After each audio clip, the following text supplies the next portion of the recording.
To Scott Adams, creator of Dilbert Comics and author of a blog post that explains why being a man in a world that frowns on raping women is like being born a round peg in a society full of square holes.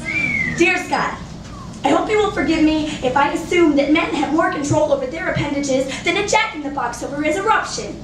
You write that the natural instincts of men are shameful and criminal, while those of women are mostly legal and acceptable, a stirring reminder that we live in a matriarchy, where our textbooks detail what women accomplished across the ages, and then pin on a paragraph about the fact that men did something kind of cool around then too, I guess. Where we slide men into quotas, hoping they'll quit complaining about the clear crystal carpeting, where we end our prayers in the name of the Mother, the Daughter, and the Holy Spirit. Dear Scotty, because I believe your metaphor was trying to say that the round peg was a penis and a square hole has something to do with what you imagine a vagina looks like, I am slightly unnerved by your claim that society offers men an endless array of square holes.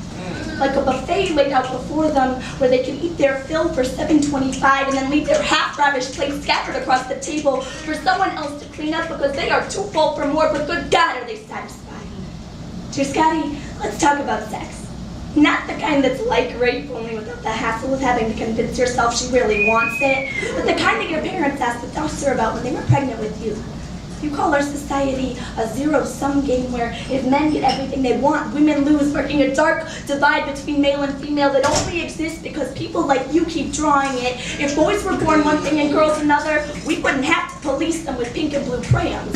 We have to line them up on the first day of kindergarten to use separate bathrooms, parallel rows that will never intersect.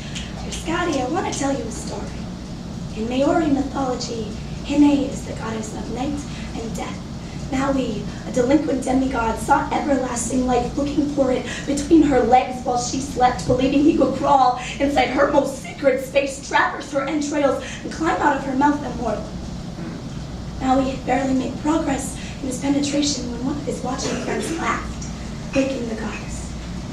In some stories, Hine clamps down the obsidian incisors within her and gnashes Maui to pieces she could pry out with a toothpick. Sometimes, she simply shuts herself, sealing him inside. The first time I heard this story, I thought if only we could close ourselves. The second time, I wondered why he didn't think to knock. This was the first rape joke. Dear Scotty, if all the men you know are inherently incapable of realizing that an urge is not a mandate, an urge is not an excuse, an urge is not the slugs and snails and puppy dogs' tails inside of you demanding a sacrifice of everything nice, then it is no wonder you have not realized women are not square holes. We are rhombuses. We are trapezoids. We are hexadecanonagons. We are more multifaceted than anything you will find in a geometry textbook, and we are not